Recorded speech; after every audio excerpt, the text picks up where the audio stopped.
आप सभी को इन सभी की वेशभूषाएं लगभग एक जैसी दिखाई दे रही है।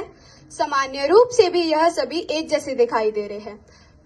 सभी ध्यान और परमात्मा में लीन रहते हैं, परंतु इनके कुछ विशेष गुण इन्हें एक दूसरे से अलग दिखाते हैं। आइए सबसे पहले बात करते हैं ऋषि की। ऋषि एक शीर्षक है। वेद, पुराण व धार्मिक ग्रंथों के रचयिता को ही ऋषि कहते हैं। ऋषि यानी वैदिक काल के साइंटिस्ट भी हम इन्हें कह सकते हैं, क्योंकि इनकी कही गई हर बात के पीछे वैज्ञानिक कारण होते थे। ऋषि, इनकी विचारधारा इतनी ही सामान्य है जितनी आज की वैज्ञानिक विचारधारा है।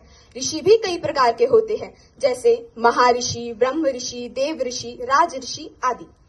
अब बात करते हैं मुनि की। मुनि ऋषि का ही एक प्रकार है। जो ऋषि महर्षि और ब्रह्म ऋषि की उपाधि प्राप्त कर लेता है वह मुनि श्रेणी में चला जाता है। मुनि शब्द संस्कृत के मनन शब्द से बना है। इनको हम विचारक भी कहते हैं, क्योंकि ये किसी भी विषय पर बहुत गहराई से विचार करते हैं। ऋषि और मुनि दोनों ही शास्त्रों के ज्ञाता होते हैं। इनके दिए गए श्राप कभी खाली नहीं जाते, क्योंकि इन्होंने अपनी शक्तियों का कभी दुरुपयोग नहीं किया। अब बात करते हैं साधु की। जो साधना करता है वह साधु कहलाता है। साधना, साध यानी इच्छा, ना यानी नहीं।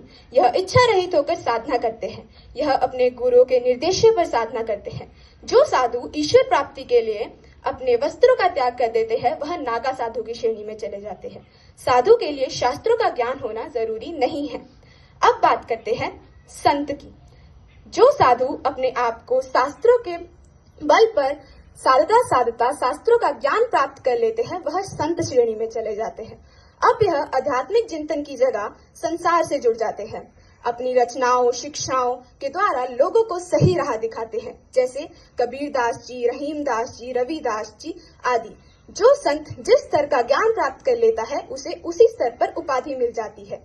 जैसे हम सुनते हैं महाराज जी, स्वामी जी, श्री श्री 1008 आदि।